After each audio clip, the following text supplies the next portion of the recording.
Welcome back to another episode of What's Hot New Mexico. My name is Nikayla. I am the host of this podcast, and today we have a special Pride theme episode, and we are featuring local drag star Vanessa Patricks, who's had an insane month celebrating Pride, and you've probably seen a performance or two of hers.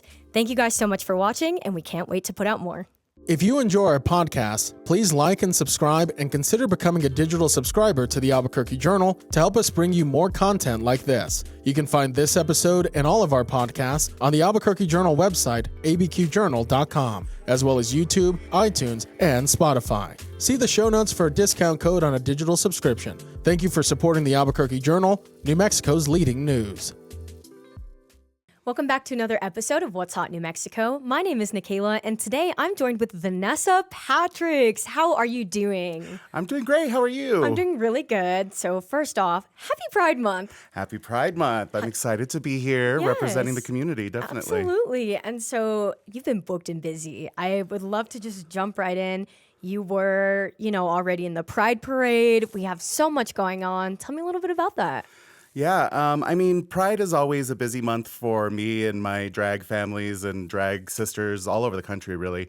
But it is definitely the busy season here in Albuquerque. Obviously, we kicked it off the first week of the month, and that's when Albuquerque Pride is, but it goes all month. So as, the craziness of Albuquerque Pride winds down, my month still keeps going. But this last week was really amazing just to see everybody out in Albuquerque. It was really well attended. The Pride Parade was wonderful. Got a lot of coverage, which is amazing. You know what I mean? I always tell people visibility is so important right now. Mm-hmm. Just letting people know that we're out there and that we're just, trying to live our lives and in the broad daylight, which is, something that is important as well. And then, of course, going to Civic Plaza was really epic. I'm born and raised in Albuquerque. Moved to New York for 8 years. Wow. Where I sang and danced for a living, and then came back here and found drag. And so for me to see an event like Pride and people living authentically in our city center was just super special this year. And it means a lot to me that Albuquerque Pride figured out a way to get it in our city center. We've always been at Expo New Mexico. Mm-hmm. We've been at, different places. And so it's really nice to actually be in the city center. Mm-hmm. Yeah. And so for Pride this year, you were dressed up as Glinda from Wicked. What was the choice with that? Well, the thing, musical theater, first of all, is my original love. Mm-hmm. That's where all of, the glamour is based, and just a lot of my heart, even before the glamour. I'm big old baritone, as you can tell by my voice. So Wicked has a place in my heart. One of my best friends played Fiyero on Broadway for a long time. My friend Dee, she played Elphaba on Broadway for a long time. And so Wicked goes way back for me. And the caucus, the LGBTQ plus Democratic caucus, had me on their float last year, and they had me on float this year. And the movie came out, and it just seemed so perfect. It seemed so time pertinent. If you know anything, have you seen the movie? I haven't. I know. Oh my goodness, you need to see it. I know. I just keep seeing it on Prime, and then I'm like, I'll watch it later, and I just keep getting behind on it. I get it. No one has extra time to do things these days. But the big thing, the big storyline. There's a lot of storyline in that movie that I think is what's going on in our country right now, mm-hmm. and going on in our queer communities around the country, around the world.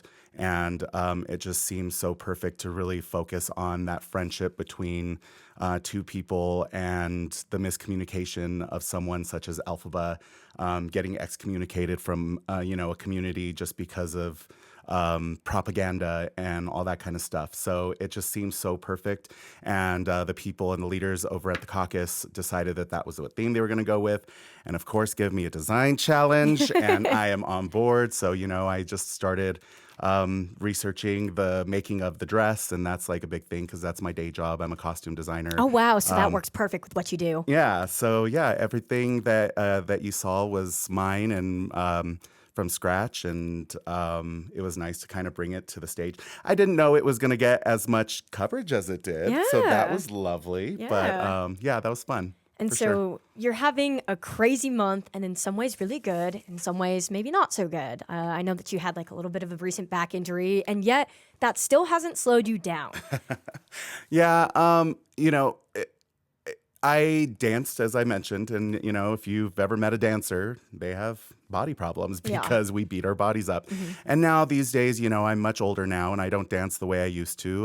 But I am still physical. I am still in heels all the time. Right. And leading up to Pride, being in front of my sewing machine for so many hours, I think led up to it. There was a lot of things that people don't see behind the scenes. A lot of times people see drag queens at brunch and at shows on Saturday nights. But for me, that's doing drag full time, my week is packed with in the workroom, designing the costumes, the wigs, the getting ready for. And I think that leading up to the weekend is really what did it. And I just kept pushing through on Saturday morning, through the parade, through Civic Plaza. And by the time I took my corset off on Saturday night, leaving the plaza, my back just said, nope, we're done. No more. No more. No The more. universe said, you're going to go ahead and go home and get some rest. Yeah. And so just had to slow down for a couple days, but I'm back. Good for you. Good for you. The show don't stop at It all. doesn't. And so, as we're moving forward into Pride, what are some other things that you're planning for this month? Yeah. I'm excited this week. I will be doing a meet and greet for New Mexico United Soccer.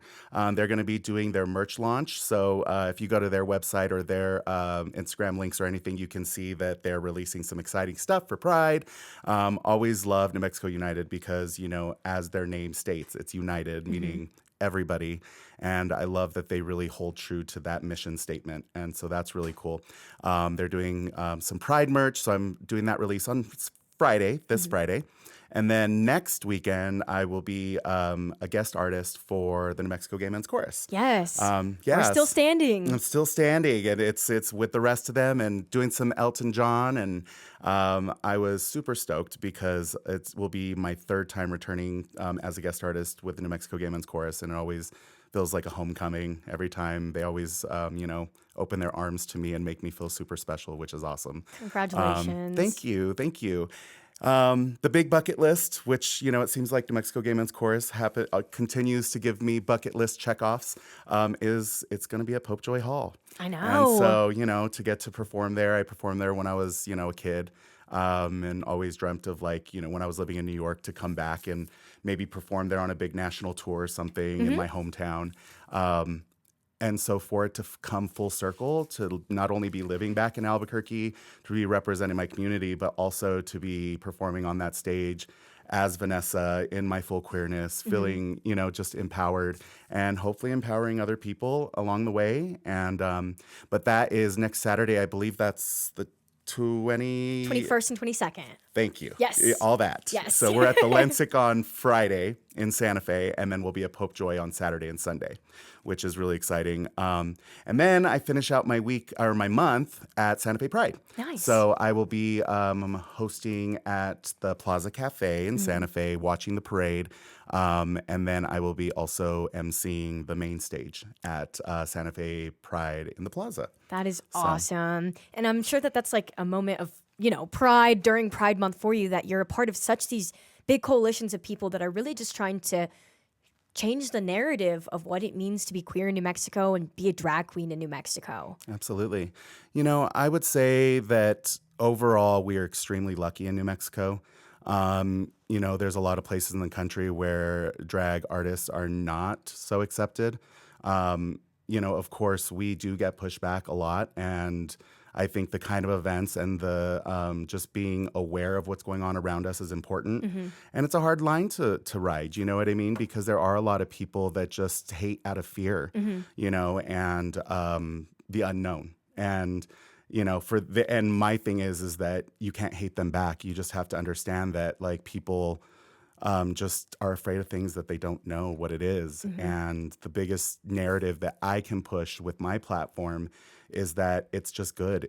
I'm just trying to make people smile. I'm trying to show people glamour, trying to show people confidence. And although I don't have necessarily all those things maybe under all the makeup, I call it my superhero suit. My superhero suit sometimes allows me to kind of let people feel that part of themselves. Right. And so I think it is important to be out there, but also important to realize that we are lucky in New Mexico because we do have a lot of leaders and political leaders that stand behind us. And at Civic Plaza, getting to announce Deb Haaland and Tim Keller and constantly be in conjunction with all these big politicians.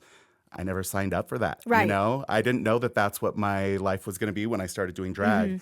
And here I am 15 years into doing drag. And, you become by default a little bit of an advocate for things that you never thought they were set out to do, which is really amazing and special in its own way.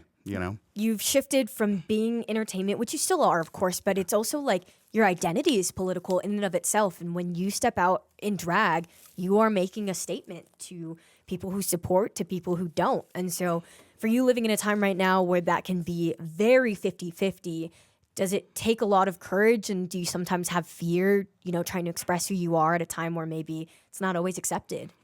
Absolutely. Absolutely. What's interesting is when I started drag 15 years ago, when I moved back from New York, it never occurred to me that people were against it, I guess. I grew up in New Mexico, and then I moved to New York when I was 19. And it never really occurred to me that there was so many people that just didn't like you for who you were. And so now in today's society, in 2025, going back, it feels like it is hard, and it's kind of crazy because maybe 10 years ago I would have jumped into a grocery store really quick to grab something I needed while I'm in drag, and now I think about those things. I think about my safety. I think about not traveling alone, and that's me in drag. Can you imagine what that's like for my trans family? You don't get, this is just a costume for me. Right. You can take it on and off. I can take it off. And, I have trans family, brothers and sisters and close people to me that even in New Mexico, in such a liberal state, have gotten accosted at a grocery store, going into a gas station.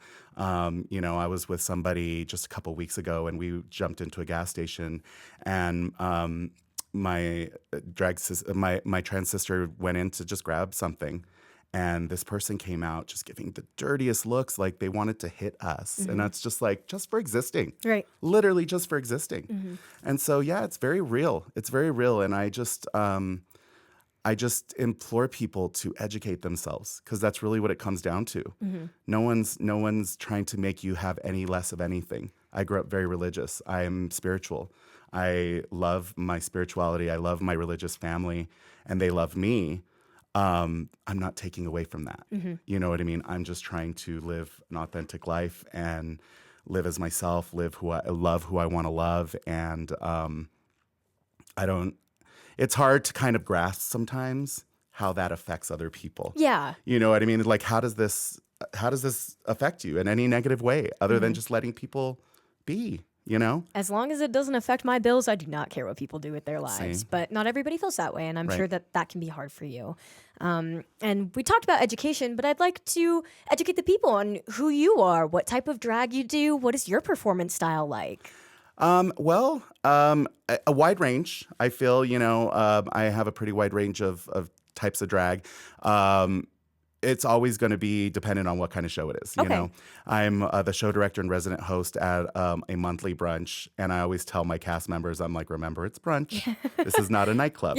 You know what I mean? So there's nightclub drag. There's whether we're at a big nightclub like Effects, whether we're doing a smaller bar like Sidewinders or Social Club, or any venues, because we really do a lot of venues all over the state. Oh, yeah. Like, I think I've been in pretty much every brewery, every theater, every, so it's a the wide city range. And everywhere yeah, it's a wide range of things. And I think that it's always dependent. It's like, are we the ladies who lunch, or are we, giving you like are we getting down for the night? Exactly.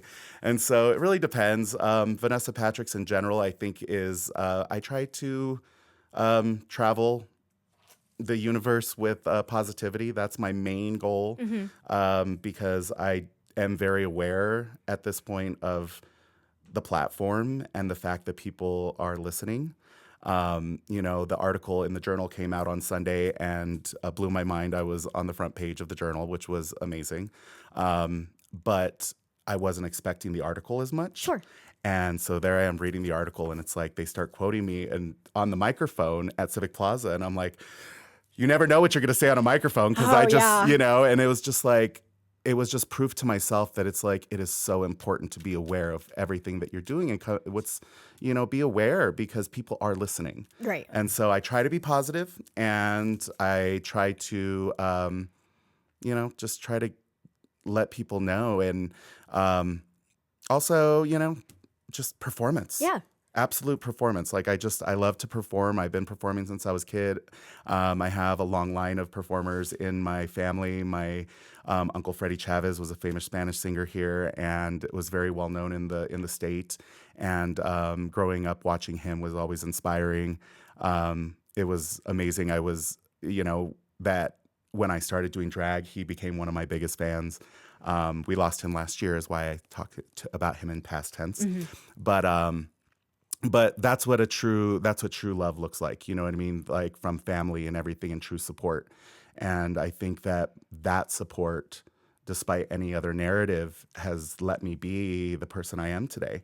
And so I always tell parents, you know what I mean? The biggest thing you can do is let your kids be themselves. Don't try to change who they are. Don't try to change their dreams. Let their dreams become, because that's going to be the way that they're most successful, and the way that they're going to be upstanding citizens in our society, really is if you just let them dream. You gotta let people just do what they want to do and let them succeed and sometimes fail. And that's true love. I really think that you're right about that. Loving someone is just letting them do what they need to do and supporting regardless. Absolutely. Yeah. Absolutely. And so, as we look to you and the rest of this month, what are some of the things that you've seen in your 15 years of drag now that are maybe some highs and some lows as we're in 2025 now?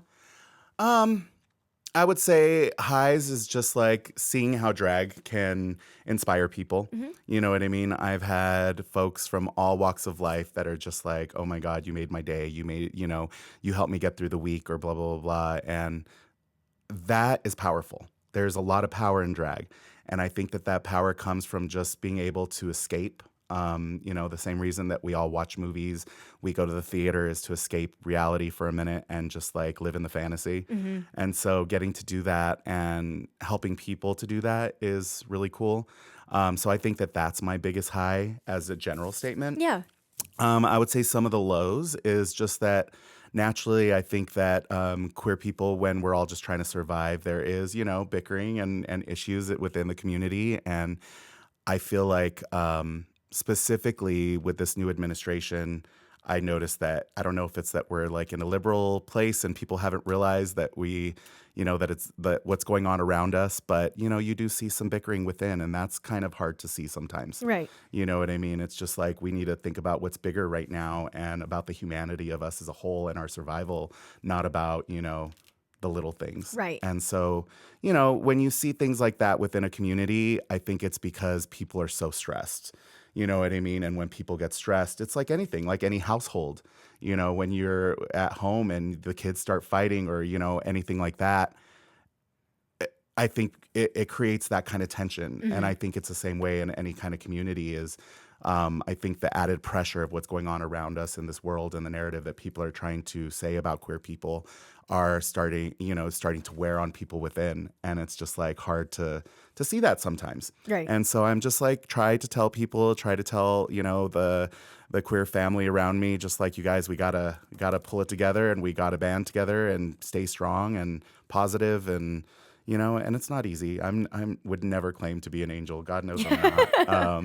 But I do try to navigate that way as much as possible and encourage people to navigate in that way. Definitely. And I feel like it's easier to take things out on the people that you love because they know you. That. Right. So you're like, I'm going to get mad at you because I know that you're not going to fist fight me. But they might. Right. Right. No, really. The girls are fighting.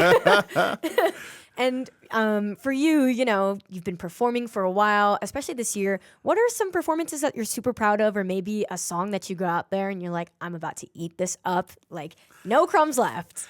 Well, I think that one of my proudest moments was I got to play a role in The Cleaning Lady. Which, oh, wow. That actually filmed here. Yes. So I worked on the TV show for 2 seasons behind the scenes because I work in costumes. I'm a union IATSE. Hey, IATSE, my brothers and sisters. So I'm a film person as my day job. And so I got to work on it. But then it was really cool because I got submitted to play a role and work with Lou Diamond Phillips, which was always fun. And seeing my family get excited about that because they're all like Lou Diamond Phillips super fans. They're like, you got to work with him. And That I'm was like, their dream. yeah. So he was the director of the episode that I got to do. And to get on network television as a drag queen was quite special. Were and you I in think, drag? Oh yeah. Wow. I played Madam D. Ooh. Madam D, and I played an informant to the FBI agent. Wow. So it was really cool. And it was wild because when I submitted for the role, and I was like, they're just humoring me because they're all my coworkers, whatever, and I got it, and it was just one of the highlights, I think, of my drag career so far. Working with the New Mexico Gay Men's Chorus has been very huge to me and really special. And I mean, just, even some of the smaller events stick out in my head. It is really cool when you get in front of a crowd of a few thousand. And, I've luckily been fortunate enough to host Durango Pride and El Paso Pride and, Las Cruces Pride and get on a microphone in so many different of these big events and travel around the country and perform in the Castro in San Francisco. And it's just been wonderful. But sometimes the biggest events are those little intimate ones that you get to have those conversations with people, and it's wild. Wow. Just think about a month and a half, 2 months ago, I did a show up in Santa Fe, and it was like a legislature brunch or whatever, and I had someone come backstage and basically show me a tattoo that she had done of me and Oh, wow. on her arm. Oh my and gosh. it was just like those kind of things really wake you up. You know what I mean? It kind of reminds you that keep going, keep pushing, because it's not always easy. Like you mentioned earlier, it's not always easy to get up and brush it off and get in front of an audience and try to be positive. And so those moments, those comebacks of like people being like, hey, you inspired me enough to where, it makes you keep going, in my old age. And so, you're expanding your resume, you're booked and busy, and I'd like to know, what is in and out in your life right now? For example, what's in my life right now? I've been trying to wear more colors. I was wearing black on black on black for like 4 months straight. And one of my friends was like, all you wear is black. She's so a New Yorker. No, literally. So I was like, maybe I should throw a little pink in there, a little bit of blue. So I've been trying to just expand my color palette, just add a little bit more to my fashion resume. And what's out in my life right now, I'm trying to put less pressure on myself. I feel like everybody does that and everybody says that, but genuinely just trying to like shake off all the bad little things that happen and just be like, you know what, it's not that bad. It's a bad moment, not a bad day, not a bad life. So what's in and out for you right now? I would say one of the biggest things that I'm trying to focus on is finding time for myself. This month is not a good example at all.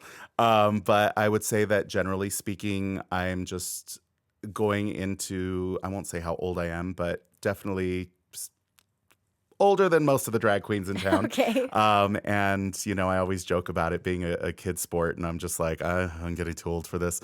But so really, this takes a lot of effort. You know what I mean? It's literally been a big, huge part of my life for this whole time. And so to pull away from that and to actually find time for myself and the human that's underneath the makeup, the injury that we spoke about earlier, it happened because you're just not taking the time to breathe. You needed to slow down. And, so I think that that's something that is important to me going forward. Hopefully in July, I'll take a little breath and, worry about just, health and making sure that I'm healthy, and not only physically, but mentally, and, getting ready for the next step and being able to go to the next fight and the next, just being able to stand up on my own 2 feet, because, you wear yourself down so much that sometimes you feel like you're going to fall if someone blows on you, Right. And I would say what's out is just making sure not to hold on to the negativity that's going on around us. There's just so many things that are scary right now, and jaw-dropping things. Yeah. A lot of it feels surreal. It's stuff that I read in history books growing up, and it's just like, wow, this is actually happening. And so it is a hard line to be aware, be educated, be knowledgeable of what's happening around us, but without letting it take you to a place of crippling you. Right. Because no one's good if you let yourself get so involved in that negativity and that reality. It's really hard to stand up and get up every day. And that's why, like, every show that I do, when I'm on a microphone, I always tell people, I always do a cheers, and I always talk about, like, just, you got out of bed today. You looked in the mirror and you said, I'm going to go hang out with people, because I know a lot of people that can't do that. I know a lot of people that in these times, whether it be queer people, cis people, all of the above, struggle to get out of bed just because it's scary. It's scary. And so I think that's my biggest thing that's out, is not letting that consume me to the point of not being my best self and being able to be out there doing what I do. Honestly, that's a really good thing to have out of your life.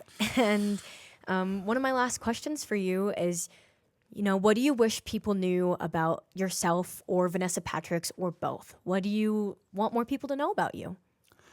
I would say that the biggest thing is just to know that underneath all the makeup and the glamour of a drag queen, or however you see us, if you don't see us glamorous and you see us as freaks, that's okay too. But that we're human. And not only humans, but we're human like you.